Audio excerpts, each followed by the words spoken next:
기도하겠습니다.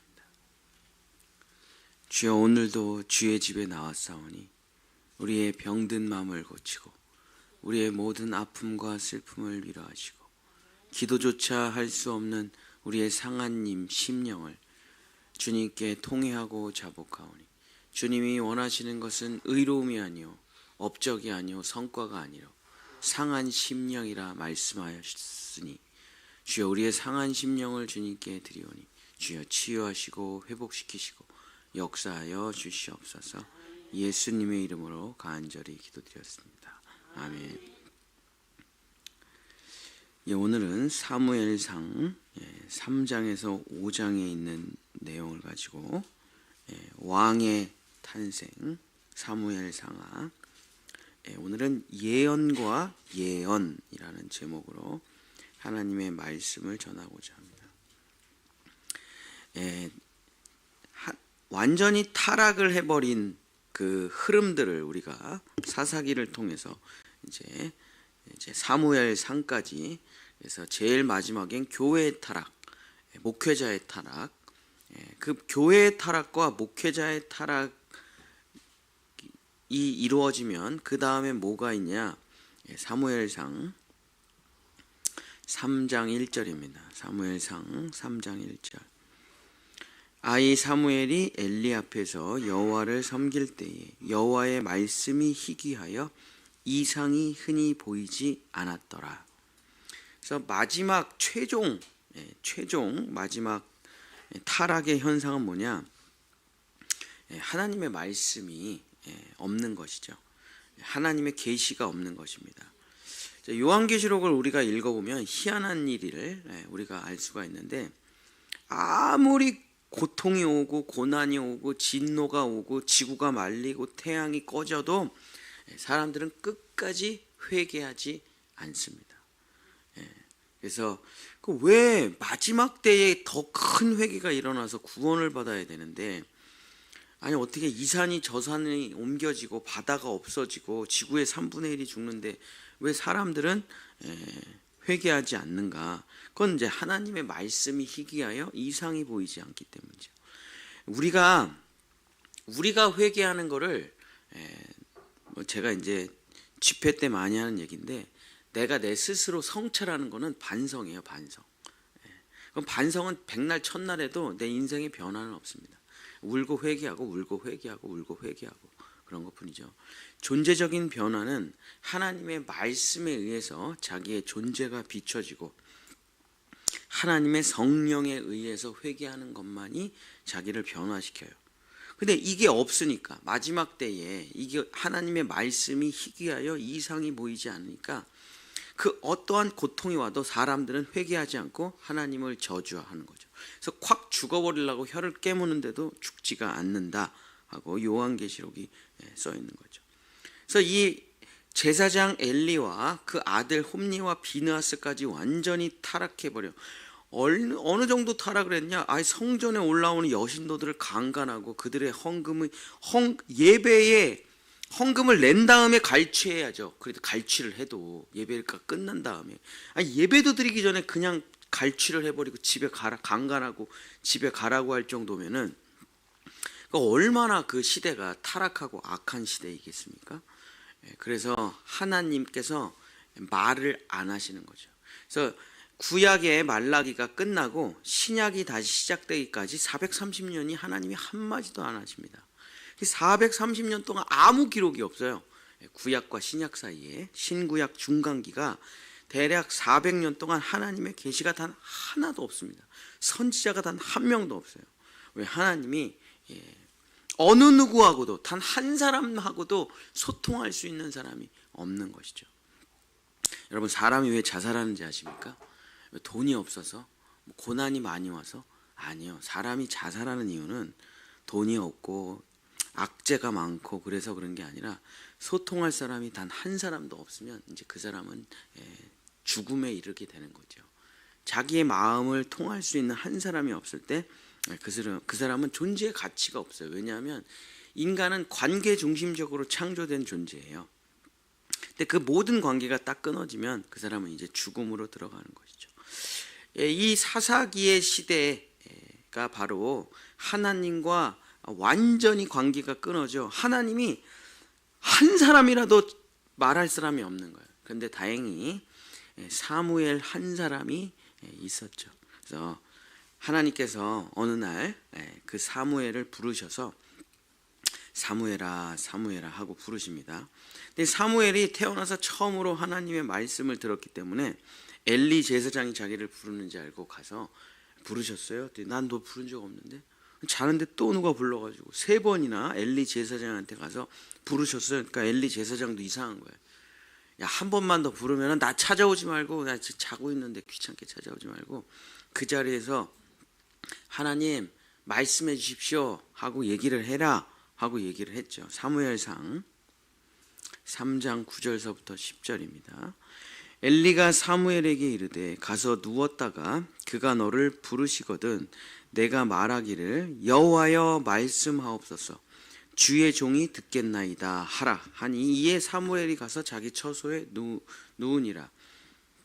여호와께서 임하여 서서 전과 같이 사무엘아 사무엘아 부르시는지라. 사무엘이 이르되 말씀하옵소서 주의 종이 듣겠나이다 하고 이야기를 했더니 이제 사무엘에게 하나님께서 자기의 모든 것을 다 말씀해 주시는 것이죠. 사무엘이 주여 말씀하소서 주의 종이 듣겠나이다 하고 말하자 놀라운 일이 일어나기 시작했습니다.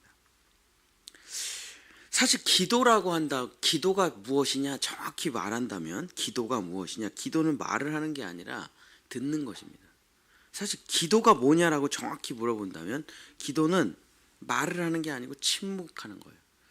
기도가 무엇이냐고 정확하게 물어본다면 기도는 나의 소원 성취를 위해서 소리를 지르는 것이 아니라 기도는 하나님의 뜻이 무엇인가를 깊이 이해하고 깨닫고 분명하게 아는 시간이 사실은 기도죠. 그래서 어떻게 보면은 정말 깊은 기도로 들어갈수록 자기의 소리를 줄이는 게 정말 기도하는 사람이죠. 그래서 진짜 기도하는 사람의 자세는 이 사무엘의 자세와 같습니다. 주여 말씀하소서 주의 종이 듣겠나이다. 이게 기도예요. 이게 진짜 기도입니다. 왜냐하면 자기 얘기만 하고 가요. 기도를 하러 와서.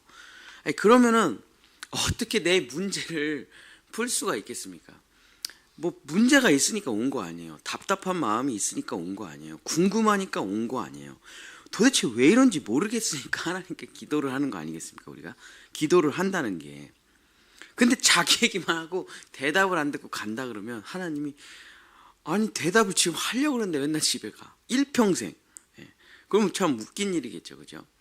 사실 그래서 기도하는 사람의 자세라는 것은 우리는 언제나 이제 주여 하고 주여 말씀하소서 주의 종이 듣겠나이다 하는 것이 사실은 기도의 진짜 기본 자세가 되겠죠. 그래서 사무엘이 무릎 꿇고 앉아서 주님 말씀해 주시옵소서 했더니 하나님께서 드디어 말을 하기 시작하십니다. 사무엘상 3장 11절 12절 여호와께서 사무엘에게 이르시되 보라 내가 이스라엘 중에 한 일을 행하리니 그것을 듣는 자마다 두 귀가 울리리라. 내가 엘리의 집에 대하여 말한 것을 처음부터 끝까지 그날에 그에게 다 이루리라. 그래서 하나님께서 사무엘에게 하신 이야기는 뭐냐면 뭐 여러 가지 이야기가 있죠. 근데 이제 핵심 포인트가 뭐냐면 하나님은 자기가 하시고자 하는 일을 남김없이 숨김없이 하나도 안 빼놓고 모든 것을 하나님의 사람에게 다 말씀해 주신다는 것이 하나님의 심정입니다. 하나님께서는 자신이 하시고자 하시는 모든 계획을 다 말씀해 주시고 가르쳐 주십니다. 하나님은 단 하나도 숨김없이 모든 것을 사무엘에게 다 가르쳐 주셨습니다. 성경에서 이것을 뭐라고 부르냐면 예언이라고 부르죠. 예언. 근데 우리가 분명히 알아야 될 것은 교회에서 이것들 확 혼동해서 쓰면은 교회가 이단에 빠져버리는데, 점쟁이가 또는 기상학자가 뭐 어떤 컴퓨터 전문가가 주식 전문가가 어떤 주식이 오를 것입니다. 오늘 저녁에 비가 올 것입니다. 앞으로 시대는 이렇게 펼쳐질 것입니다. 2024년의 트렌드는 이렇게 될 것이에요. 라고 말하는 것을 이제 예언이라고 하죠. 이때 쓰는 예언은 한자가 미리 예자, 예측할 예자라는 걸 써요. 그래서 미래를 때려 맞히는 거죠. 여러 가지 통계와 상황과 분석과 자기 직관과 느낌과 지식과 정보들을 총동원해서 때려 맞히는 겁니다. 이걸 예언이라고 그래요. 예언. 맞을 수도 있고 틀릴 수도 있는데 거의 맞을 확률이 어느 정도 되냐면 3%가 안 됩니다. 아니 그렇죠. 우리가 97%를 미래를 맞춘다고 한다면, 예측을 한다고 한다면은 지구가 이렇게 될 리가 없죠. 그죠? 그래서 아무리 정확한 정보를 가지고 여러 가지 이야기가 나와도 그것이 맞을 확률이 3%가 채 안 돼요. 근데 성경에서 말하는 예언이라는 것은 이런 예언하고는 완전히 다릅니다. 소리만 똑같지 글자와 의미가 달라요. 성경에서 말하는 예언의 한자는 예측할 예자가 아니라 예금, 우리가 은행에 예금을 맡긴다 할 때 그 예자예요. 맡길 예자, 맡은 예자. 완전히 다른 말이에요. 소리만 똑같아요. 사람들이 성경을 읽어가면 또 그런 느낌이 들잖아요. 그러니까 이게 미래를 예측한다고 생각해가지고 신탁을 받아가지고 선지자들이 미래를 예측하고 또 그런 목사님들이 대단한 목사님이라고 생각하는데 다 사기꾼이에요. 미래를 예측하는 것은 자기가 아무리 대단한 목사라고 하더라도 끽해봐야 3% 맞힌다니까요. 아이 그렇죠. 근데 성경에서 말하는 예언은 완전히 그런 말하고는 아예 뜻이 다르고 의미가 다릅니다. 성경에서 말하는 예언이라는 미래를 내다보고 점친다, 예측한다 그런 말이 아니라 성경에서 말하는 예언은 이런 말이에요. 초코파이 선전 있죠? 초코파이 선전. 말하지 않아도 알아요. 그냥 바라보면. 왜냐하면 이게 두 사람이 너무 사랑해요. 두 사람이 너무 통해요. 두 사람이 너무 친해요. 그럼 뭐라 그러죠? 우리가 눈빛만 봐도 안다 그러잖아요. 성경에서 말하는 예언이라는 것은 미리 예측한다는 말이 아니라 두 사람이 완전히 하나로 통하여져서 서로가 서로에게 숨김이 없어 저 사람의 모든 것을 다 안다는 뜻이 바로 성경의 예언이라는 뜻이에요. 마치 아담과 하와가 모든 것을 다 벗어버렸으나 서로에게 감춤이 없고 부끄러움이 없는 상태, 그것을 바로 예언이라고 합니다. 하나님께서 완전히 바쳐진 사무엘에게 자신의 모든 것을 다 내어 보여주시는 것이 바로 예언이 일어난 상태예요. 그래서 하나님은 사무엘에게 감추는 것이 없고 사무엘은 자기의 모든 것을 감추는 것이 없는 상태, 그것이 바로 예언의 상태가 된 것입니다. 그래서 뭔가 종합해서 때려 맞히는 게 아니에요. 그냥 눈빛만 봐도, 하나님의 얼굴빛만 봐도 아는 거죠.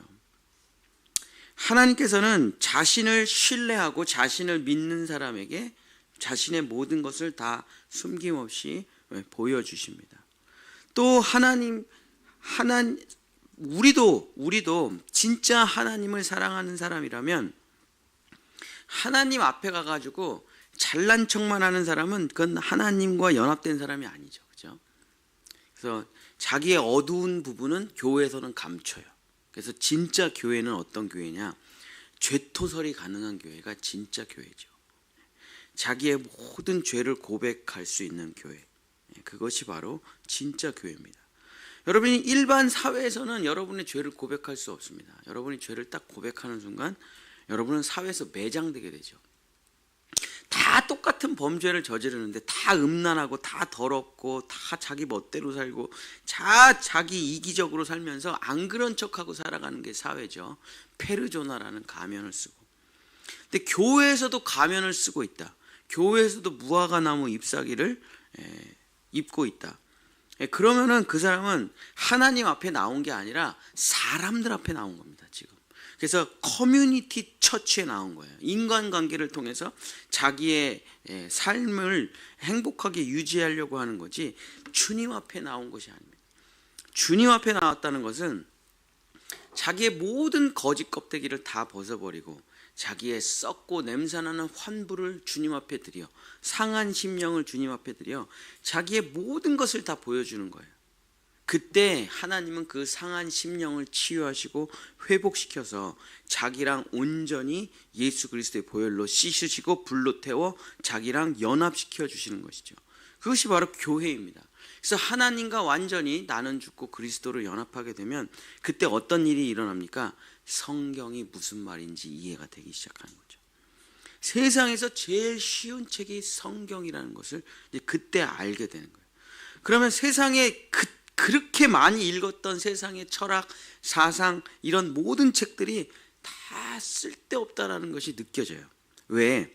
다 예언이에요. 세상의 모든 책들은. 이렇게 되면 이렇게 될 거다, 저렇게 되면 저렇게 될 거다, 이렇게 훈련하면 저렇게 될 거다. 근데 그게 맞을 수도 있고 틀릴 수도 있어요.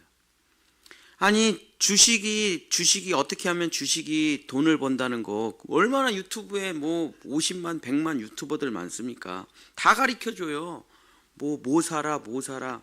요즘 의료 분쟁이 하도 있으니까 주식 투자자들은 전부 손해보험 주식사라고 그렇게 얘기를 하잖아요. 이제 비대면 진료 열릴 것이고 이제는 AI 진료 열릴 것이고 그 다음에 이제 손해보험들이 엄청나게 돈을 벌 것이고 혼합 진료 금지되면은 이제 손해보험사 생보사가 돈을 엄청 벌 것이다. 그래갖고 지금 손해보험 생보사들 주식이 얼마나 올라가는지 몰라요. 그럼 세상에 모든 사람 다 돈 벌면 되지 왜 돈을 못 벌까요? 사람들이 몰리기 시작할 때 이미 사면 난 떨어지는 거죠. 그건 당연한 거 아니겠습니까? 그러니까 그게 예측이라는 게 그게 뭐 다 허무맹랑한 얘기죠. 그러나 하나님과 연합된 사람들한테는 미래를 예측하고 미래를 맞추는 것이 아니라 하나님께서 하나님과 소통이 깊어질수록 하나님의 뜻을 알게 되고 하나님의 심정을 알게 되고 하나님의 마음을 알게 될 때 하나님이 어떻게 움직이실지를 알게 되는 거예요. 하나님의 뜻이 무엇인지를 알게 되고 하나님은 반드시 그 일을 행하신다는 것을 성경 전체를 통해 깨닫게 되면 어떻게 됩니까? 죄가 있는 곳에 반드시 심판이 있다는 것이 그냥 알아지게 되는 거예요. 그냥 예를 들어서 공부를 안 하는 어린이가 있어요. 야, 너 이렇게 공부 안 하고 맨날 게임만 하면 나중에 힘들어진다? 여러분 이게 예언이에요? 예언입니까? 제가 맞춘 거예요? 그렇게 될 수도 있고 안 될 수도 있는데 내가 탁 직감으로 맞힌 겁니까? 아니죠. 이건 예언이라고 말할 수가 없죠. 왜냐하면 100% 뻔한 결과잖아요. 이거는 매일 설탕을 먹는 애가 이빨이 썩을지 안 썩을지를 맞힌다는 게 예언이니까 아니죠. 100% 분명한 결과죠. 그러니까 예언, 성경에서 말하는 예언, 나비, 히브리어로 나비라고 하는데 성경에서 말하는 예언이라는 말은 100% 확실한 결과라는 거예요. 그렇게 될 수도 있고 안 될 수도 있는 3%의 때려 맞히기가 아니라 공부를 안 하는 아이가 나중에 뻔하게 어떻게 살 줄을 아는 것. 맨날 설탕만 먹는 아이가 이빨이 썩고 나중에 임플란트를 할 줄 아는 것. 그건 뻔한 거잖아요. 그러니까 하나님의 진리는 그 움직임이 단순하고 뻔하다니까요. 하나님의 움직임이 예측 불가능하지가 않아요. 하나님은 반드시 죄에 대해서 심판하신다. 하나님은 반드시 자기를 신뢰하고 믿는 사람들에게 복을 주신다. 하나님의 움직임은 예측 가능하다. 성경 전체 자기의 모든 행동과 자기의 모든 말과 자기의 모든 뜻을 다 써놨어요. 하나님이 미리 다 보여주셨어요. 그것을 계시라고 하죠. 계시. 자, 예레미야 33장 3절에 이런 말이 있습니다. 내가 알지 못하고 크고 비밀한 일을 내게 보이리라. 누가복음 12장 2절에 감추인 것이 드러나지 않을 것이 없고 숨은 것이 알려지지 않을 것이 없다. 뭐 이런 성경 구절은 수백 절이 있죠, 그죠? 그러니까 모든 성경 구절을 찾아보면 하나님은 자기를 감추시는 분이 아니에요. 하나님은 자기를 숨기시는 분이 아닙니다. 하나님은 자기의 모든 것을 다 밝히 보여주시고 그 뜻을 그대로 행하겠다 하고 말씀을 하시는 것입니다.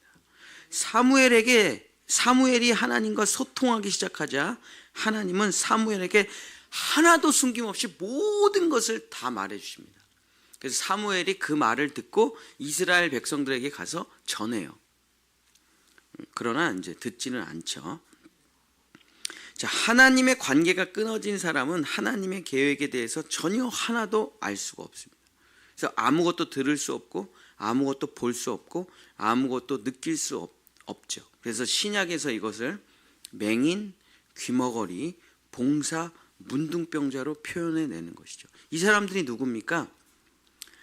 하나님과 관계가 끊어져 소통이 안 되는 사람들. 이 사람들이 맹인, 귀머거리, 봉사, 문둥병자죠.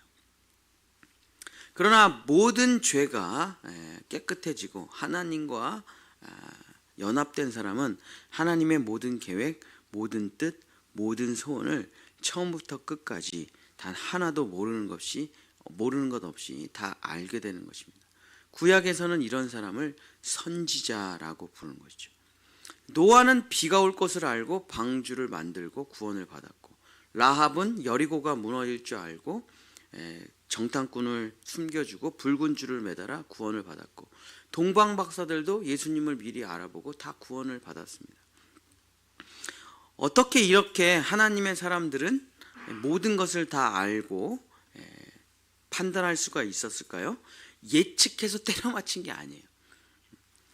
하나님과 관계가 살아있기 때문에, 하나님과 소통이 되고 있기 때문에 그 하나님의 마음, 하나님이 무엇을 하시고자 하는지 잘 알고 있었기 때문에 하나님의 움직임, 하나님의 뜻, 하나님의 계획을 다 맞춰서 살아간 것뿐이죠. 하나님께서 그들을 통하여서 어떤 일이 벌어지기 전에 모든 것을 다 준비시켜 구원을 받게 하시기 때문입니다. 사랑하는 성도 여러분, 말씀을 마치겠습니다. 우리 기독교인들이 걸어가는 이 길은 여러 가지 상황을 종합하고 분석해서 미래를 예측해 때려 맞히는 예언자가 되는 길이 아닙니다. 그런 거는 컴퓨터나 AI가 더 잘할 거예요. 우리는 하나님의 뜻과 섭리와 계획을 분명히 알고, 하나님께서 반드시 하실 일을 분명히 알고 미리 준비하고 대비하여 안전하게 구원을 받는 것입니다. 죄는 반드시 심판이 있는 것이에요. 그래서 죄가 있는 곳에서 무조건 빠져나와야 됩니다. 그것은 그냥 100% 뻔한 결과예요. 헛된 계획에는 반드시 멸망이 있어요. 죄인들의 길, 악인들의 꾀, 오만한 자의 자리에는 반드시 멸망이 있습니다. 될지 안 될지 모르는 게 아니고 100% 그렇게 되게 돼 있어요. 그러니까 우리의 삶에 예언이라는 것이 있다라면 그 자리에 갈 필요가 없고, 오만한 자의 자리에 앉을 필요 없고, 악인들의 꾀를 따라갈 필요가 없고, 죄인들의 길에 설 필요가 없죠. 오직 여호와의 말씀을 주야로 묵상하는 자는 복이 있도다. 왜냐하면 여기 다 써 있으니까요. 하나님의 뜻과 계획이. 그래서 정말 하나님의 뜻을 알고 싶냐? 그러면 그냥 조용히 성경을 반드시 통독을 해야 됩니다. 한 절을 깊이 파면 2단이 돼요. 전체를 통독을 해야 돼요. 그러면은 그 흘러가는, 하나님께서 이렇게 쭉 흘러가고자 하시는 그 뜻이 무엇인지 금방 들어옵니다. 근데 한 절만 냅다, 물론 이제 태초에 하나님이 천지를 창조하시니라 평생 분석하고 공부하고 할 수가 있죠. 그러나 그냥 쭉 통독을 하면은 몰라요. 뭐 이스라엘의 지리도 잘 모르고, 그 당시에 나무도 식물도 잘 모르고, 뭐 그럴 수 있죠. 뭐 감람나무가 뭐냐, 올리브 나무가 뭐냐, 시띠 나무가 뭐냐, 모를 수 있어요. 관심 괜찮아요. 그럼 몰라도 됩니다. 하나님이 이 땅을 이끌고자 하시는 큰 뜻만 분명히 안다면은 그 하나님의 큰 뜻에 맞춰서 자기가 살아가게 된다는 거예요. 그게 누구냐? 그게 예언자예요. 그 길이 가장 안전하고 그 길이 가장 위대한 길이라는 것입니다. 그 길이 바로 보호처와 피난처로 갈 수 있는 길이라는 것입니다. 엘리의 제사장과 지금 현직 제사장인 엘리와 그의 두 아들 홈니와 비느하스는 그 하나님의 뜻을 몰랐어요. 그 하나님의 섭리를 몰랐어요. 그래서 결국 자신이 예측하지도 못해 이 전쟁은 반드시 승리할 거야. 그러고 나갑니다.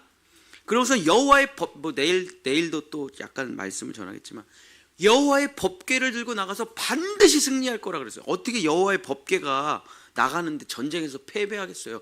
여태껏 한 번도 그래 본 적이 없어요. 여호와의 법궤를 뺏기고 다 죽임당합니다. 그게 너무 충격받아 엘리 제사장은 의자에서 쓰러져 죽고, 자신이 전혀 예측하지 못한 일이 벌어진 거예요. 전혀 이전까지와는 다른, 통계와는 다른, 직감과는 다른, 여태까지 과거 역사와는 다른 전혀 다른 일이 벌어졌어요. 대비가 못했습니다. 준비를 못했어요. 오직 그것을 알고 있었던 사람은 사무엘 한 사람밖에 없었던 것입니다. 사랑하는 본향의 성도 여러분, 자신의 예측이 100번을 맞았다 그래도 101번째 틀릴 수가 있습니다. 자신의 예측이 500번 맞았다고 할지라도 501번째 틀리면 다 망하는 거예요. 그러나 하나님의 예언은 그런 것이 아닙니다. 하나님의 예언은 영원히 맞아요.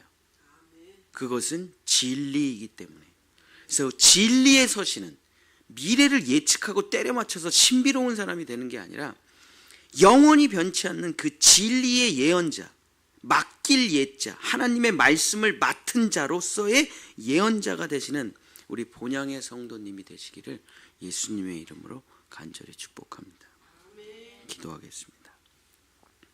주님, 찍어서 문제를 맞춰서 맞힐 수도 있겠지만, 연필을 굴려서 문제를 맞히면 맞힐 수도 있겠지만 몇 개나 맞힐 수 있고 또 다음 시험에도 또 좋은 결과를 얻을 수 있을까요? 그런 인생은 언젠가는 망하고 언젠가는 폭로되고 언젠가는 무너지기 마련입니다. 그러나 하나하나, 비록 더디지만 하나님의 뜻을 하나하나 깨닫고 진리의 길을 걸어가는 사람은 그 진리가 쌓이고 하나님의 뜻과 계획과 섭리가 쌓여 절대 망하지 않는 주님의 탄탄한 대로를 걸어가게 되는 것입니다. 이것이 하나님께서 원하시는 진정한 예언자입니다. 주여, 우리 본향의 성도들만큼은 신비주의에 빠지고 어떤 이상한 목사님들을 따라다니며 주여 한때 반짝이는 이상한 설교를 듣고 대단한 것을 깨달았다 자랑하지 말고 오직 하나님께서 영원부터 영원까지 계시는 그 말씀 안에 있는 예수 그리스도라는 진리를 따라 온전히 살아가 마지막 끝에 완전한 형통과 구원을 이루고 안전한 피난처와 보호처에 도착하는 하나님의 진정한 말씀의 예언자들, 하나님과 연합된 예언자들, 하나님의 뜻과 마음을 다 이해하는 우리 성도들 될 수 있도록 주여 이 시간 하나님과 연합한 예언자들이 될 수 있도록 축복하여 주시옵소서. 예수님의 이름으로 기도드렸습니다.